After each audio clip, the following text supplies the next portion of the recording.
नमस्कार, स्वागत है सभी आंगनवाड़ी सेविका सहायिका बहनों का हमारी आज की सच्ची खबरों में। तो बहनों, आदेश बहुत ज़रूरी आदेश आ चुका है निदेशालय से 7 जनवरी 2025 का। अब मैं आपको आज कई आदेश दिखाना चाहूँगी पुष्टाहार के लिए भी, और किन किन जनपदों में फिर से पैसा भेजा गया है आंगनवाड़ी केंद्रों के लिए, उसको भी दिखाऊंगी। इसके अलावा जिन बहनों ने अभी तक चैनल को सब्सक्राइब नहीं किया है तो जल्दी से जल्दी बहनों चैनल को सब्सक्राइब कर लो। बहुत मेहनत लगती है वीडियो बनाने में, समय निकालते हैं। आपको पता है कि समय किस तरीके से महिलाओं पर होता है, लेकिन हम आप सभी बहनों तक सच्चाई पहुंचाने के लिए समय निकालते हैं। तो आपका कोई पैसा खर्च नहीं होगा वीडियो को शेयर करने में और चैनल को लाइक और सब्सक्राइब करने में। अब मैं आपको बताना चाहूँगी जिन बहनों ने कल की वीडियो नहीं देखी है, दोनों तो बहुत ज़रूरी वीडियो जा करके अपना देख लें। फिर हम आपको आदेश दिखा देते हैं, सभी आदेश जो लगे हुए हैं। सबसे पहला आदेश है आपका, देखिए ज़्यादा दिन पहले का नहीं, मैं आपको पूरी डिटेल में एकदम से दिखा देती हूँ। 31 दिसंबर 2024 का आदेश है, ये आपका निकला है कोर्ट की तरफ से। इसमें क्या है इसको देख लें। संविदा अंशकालिका और अतिथि कर्मचारियों के लिए सुप्रीम कोर्ट का ऐतिहासिक फैसला हो चुका है। अब ये फैसला क्या है इसको देख लें। भारत के सर्वोच्च न्यायालय ने संविदा अंशकालिका, स्थायी दैनिक वेतनभोगी, अतिथि इत्यादि सभी प्रकार के अस्थायी कर्मचारियों के हित में एक महत्वपूर्ण जजमेंट दिया है। सुप्रीम कोर्ट ने अपने ऐतिहासिक फैसले में कहा है कि एक ही पद पर लंबे समय तक काम करने वाले कर्मचारियों को नियमितीकरण का अधिकार है। सरकार उसके पद नाम के आधार पर अपने निर्धारित कर्तव्य का पालन करने से इनकार नहीं कर सकती है। सरकार को अर्थर रोजगार व्यवस्थाओं का संचालन नहीं करना चाहिए। भारत के सर्वोच्च न्यायालय में संविदा अंशकालिका इत्यादि सभी प्रकार के अस्थायी कर्मचारियों से संबंधित मामले का फैसला 20 दिसंबर 2024 को सुनाया गया। केंद्रीय जल आयोग में कार्यरत सफाई और बागवानी कर्मचारियों द्वारा दाखिल अपीलों पर सभी पक्षों के तर्कों को सुनने के बाद सुप्रीम कोर्ट के द्वारा जजमेंट सुनाया जा रहा था। न्यायमूर्ति विक्रम नाथ और पीवी बरले की पीठ ने कहा कि सरकार देश के सबसे बड़े नियोक्ताओं में से एक है, उसे प्राइवेट सेक्टर की तरह अस्थिर रोजगार व्यवस्थाओं का संचालन नहीं कराना चाहिए। सरकार अस्थिर रोजगार व्यवस्थाओं के खिलाफ भूमिका निभाए। जीआईजी इकोनॉमी की कारण प्राइवेट सेक्टर अपनी जिम्मेदारी से भाग रहा है, परंतु सरकार उसका अनुसरण नहीं कर सकती कि सुप्रीम कोर्ट ने कहा है कि जीआईजी इकोनॉमी के कारण ही स्थिर रोजगार व्यवस्था में वृद्धि हुई है। इसके कारण भारत में लेबर स्टैंडर्ड कमज़ोर हो रहा है और नौकरी के नाम पर लोगों का शोषण किया जा रहा है। सरकार की जिम्मेदारी है कि वह इस प्रकार की व्यवस्था के खिलाफ अपनी भूमिका निभाए। न्यायमूर्ति विक्रम नाथ ने अपनी फैसले में लिखा है कि सार्वजनिक क्षेत्र की संस्थाओं द्वारा संविदा कर्मचारियों की नियुक्ति और श्रम कानून के खिलाफ उनका शोषण करना चिंता पैदा करता है। अदालतों के लिए सुप्रीम कोर्ट के एडवाइजरी। सुप्रीम कोर्ट ने कहा कि न्यायालय को भी रोजगार की वास्तविकता को देखना चाहिए। मामले की सुनवाई के दौरान दीर्घकालिका सेवा, अपरिहार्य कर्तव्य और अवैध पर ध्यान देना चाहिए। बड़े सरकारी संस्थानों में कर्मचारियों के प्रति जिम्मेदारी से बचने के लिए, संस्थान को मुनाफा में दिखाने के लिए और कर्मचारियों पर दबाव बनाए रखने के लिए स्थायी कर्मचारी अथवा किसी ठेकेदार के माध्यम से आउटसोर्स कर्मचारी की नियुक्ति करने की प्रकृति अपनाई गई है। सुप्रीम कोर्ट का यह फैसला रेखांकित करता है कि कर्मचारी को दिए गए लेबर, संविदा अंशकालिका, दैनिक वेतनभोगी, स्थायी, अस्थायी, अतिथि इत्यादि को नहीं, बल्कि उसके द्वारा किए जा रहे काम की प्रकृति पर ध्यान दिया जाना चाहिए। उनका कहना है साफ साफ, यानी जो जितना कार्य कर रहा है उस पर ध्यान देना चाहिए उसको, यानी स्थायी है या अस्थायी है, दैनिक वेतनभोगी है या कौन है, इस पर ध्यान नहीं देना है। जो जितना काम कर रहा है यानी समान काम का समान वेतन होना चाहिए, इस पर सरकार को ध्यान देना चाहिए। सुप्रीम कोर्ट ने अपने फैसले में अमेरिका की कोर्ट ऑफ अपील्स के मामले बिचकैनी बनाम माइक्रोसॉफ्ट कॉर्पोरेशन का संदर्भ दिया। सुप्रीम कोर्ट ने अपने फैसले में यह भी कहा कि भारत अंतर्राष्ट्रीय श्रम संगठन के संस्थापक सदस्यों में से एक देश है। यह दुनिया के उन देशों में शामिल है जो रोजगार की स्थिरता और श्रमिकों के साथ निष्पक्ष व्यवहार की वकालत करते हैं। इस प्रकार की सेवा समाप्ति का विरोध करते हैं जो दीर्घकालिक बेरोजगारी को बढ़ावा देती है। जब कर्मचारियों की भूमिका विभाग अथवा संगठन के काम में अनिवार्य हो जाती है तो उसे स्थायी आधार पर काम पर रखना अंतर्राष्ट्रीय श्रम मानकों का उल्लंघन है। ऐसे विभाग अथवा संगठन को कर्मचारियों के मनोबल को कमजोर करने वाला अपराधी माना जाता है। यदि सरकार निष्पक्ष रोजगार प्रथाओं का पालन सुनिश्चित करती है तो अनावश्यक मुकदमों के बोझ से बचा जा सकता है। संविदा अथवा अंशकाल का कर्मचारी मामले में सुप्रीम कोर्ट का ऑर्डर है।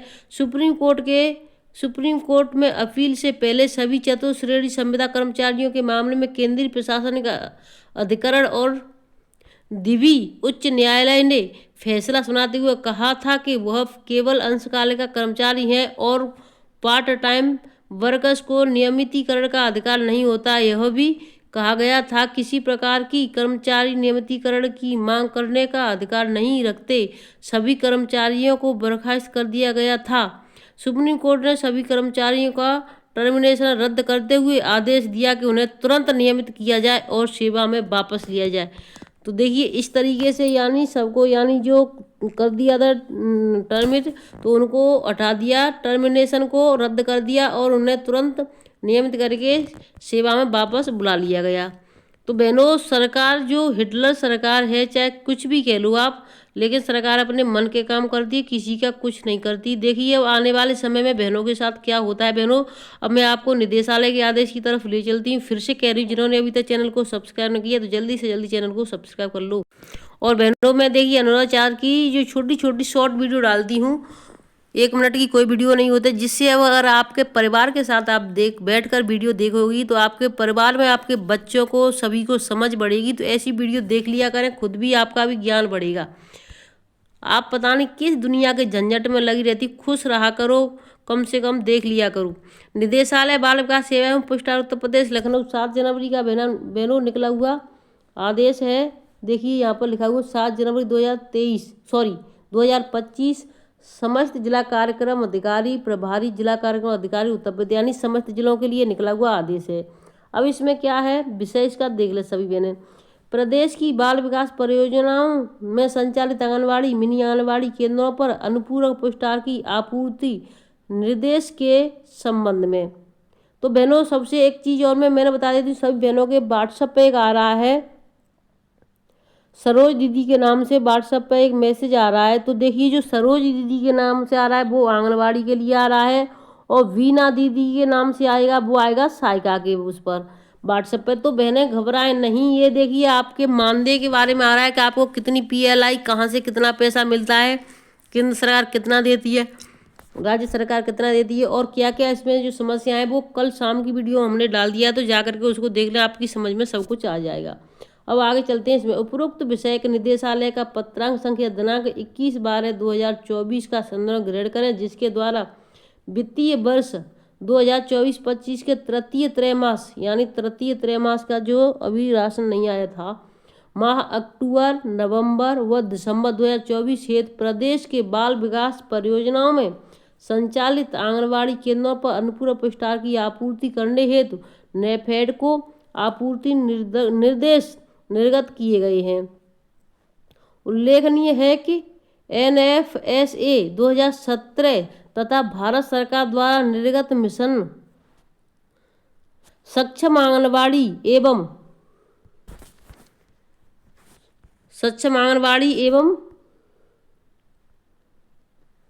पोषण 2.0 के अनुसार वर्ष में 300 दिन, माह में औसतन 25 दिन आंगनबाड़ी केंद्र के लाभार्थियों 0 से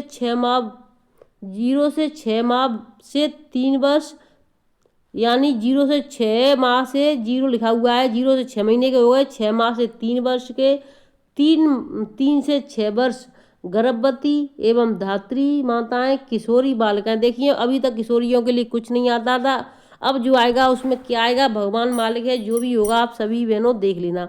लेकिन किशोरियों के लिए नहीं आता है और इसको हर बार नाम लिख दिया जाता है। किशोरी बालिकाओं एवं कुपोषित बच्चों को अनुपूरक पुष्टाहार उपलब्ध कराया जाना अनिवार्य है। अब देखिए किशोरियों का नाम लिया जाता है लेकिन किशोरियों के लिए पुष्टाहार नहीं भेजा जाता है। बहनों इस चीज़ को आप अपने ज्ञापन में अवश्य रखें। जब किशोरियों का पुष्टाहार नहीं आता है, कुछ भी नहीं आता है, सिर्फ और सिर्फ आती है तो आयरन की गोली और आती है आपकी जो एल्बेंडाजोल की गोली आती है वो, बाकी कुछ नहीं आता है। तो इस चीज़ को भी आप अपने उसमें ज्ञापन जब भी दे ज्ञापन में इस चीज़ को रखें कि जब वो आता नहीं तो उसका नाम, यानी उसमें जो आदेश आते हैं निकाले जाते हैं निदेशालय से, उसमें क्यों लिया जाता है, या तो उनके लिए भेजें या फिर आदेश में उनका नाम ना लिखें।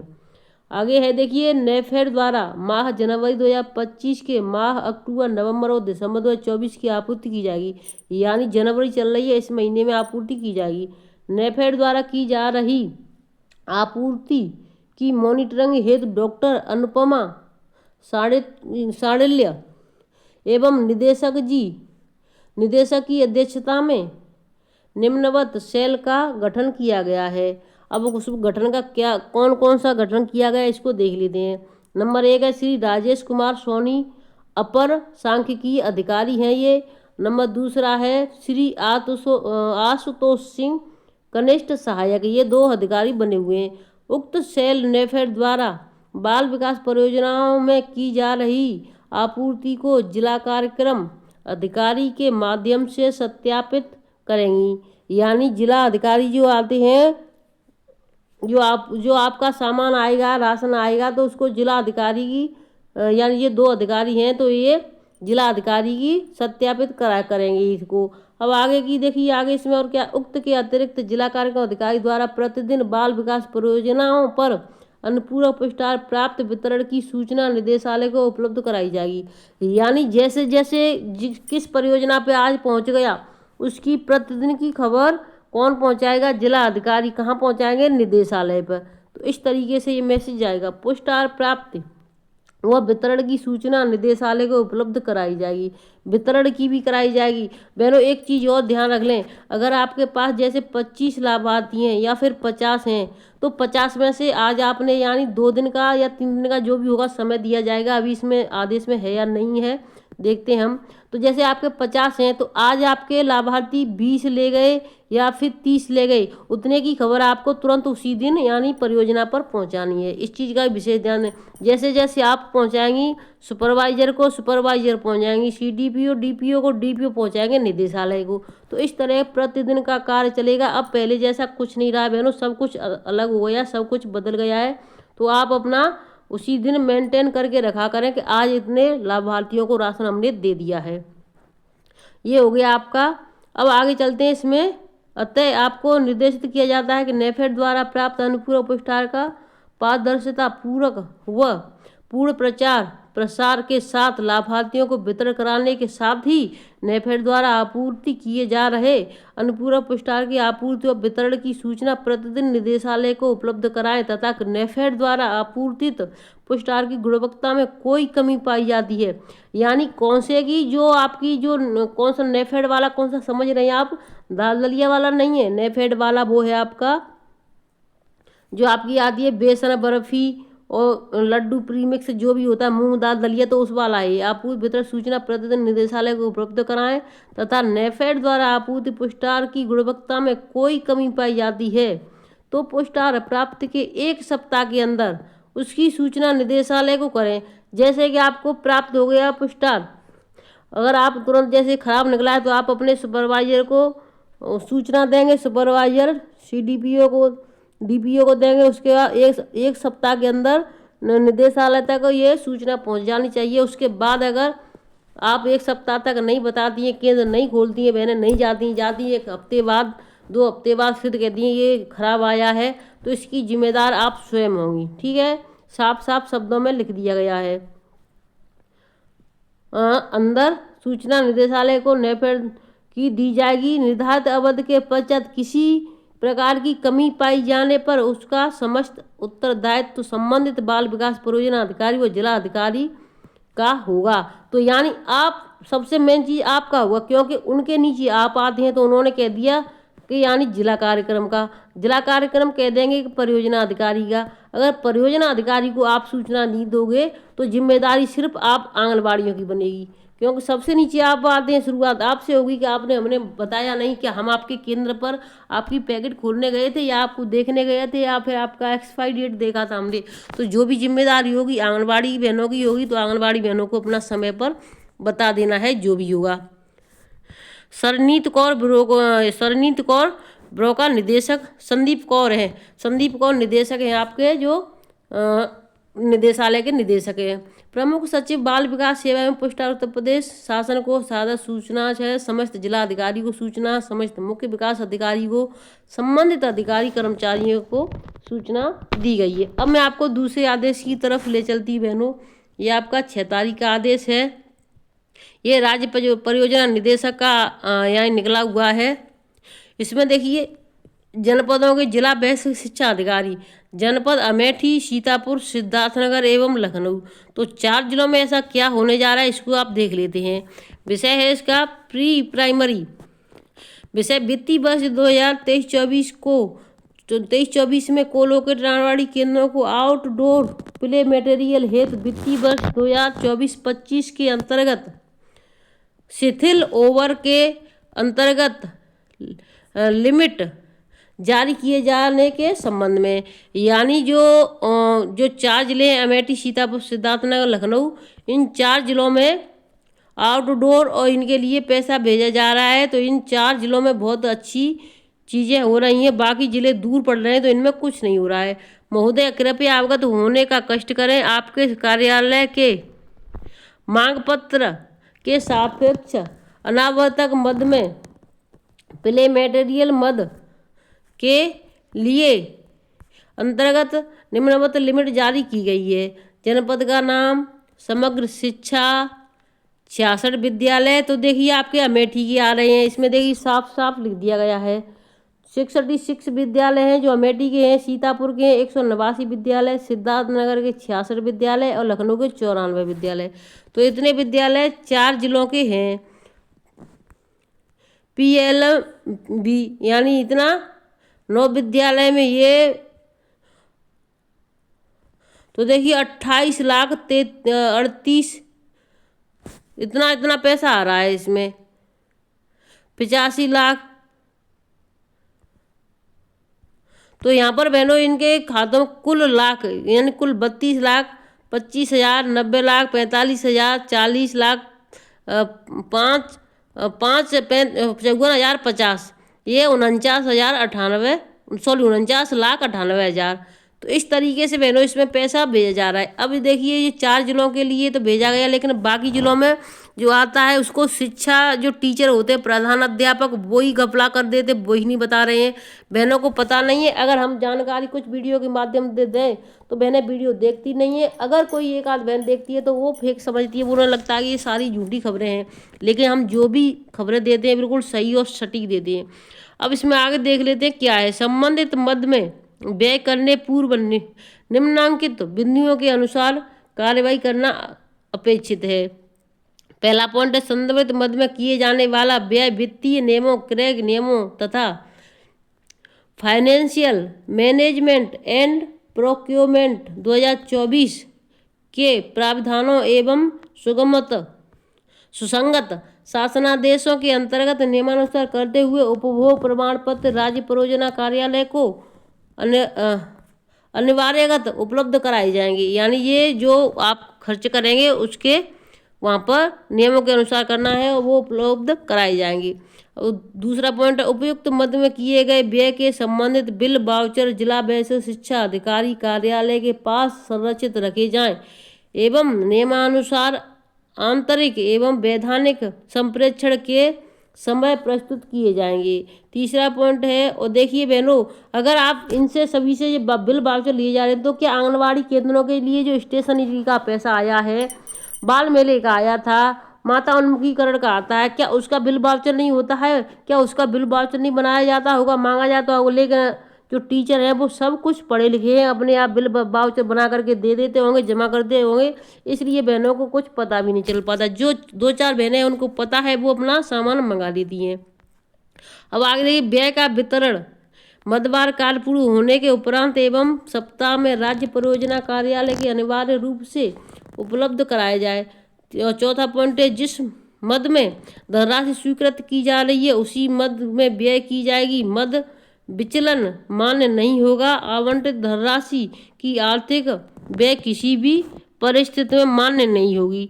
तो आप मान्य नहीं होगी तो देखिए साफ साफ लिखा है, उपरोक्त अनुसार कार्यवाही सुनिश्चित करने का कष्ट करें। कंचन वर्मा, राज्य परियोजना निदेशक, समग्र शिक्षा, उत्तर प्रदेश। तो बहनों, ये वीडियो इस तरीके से पूरा देख लिया आपने।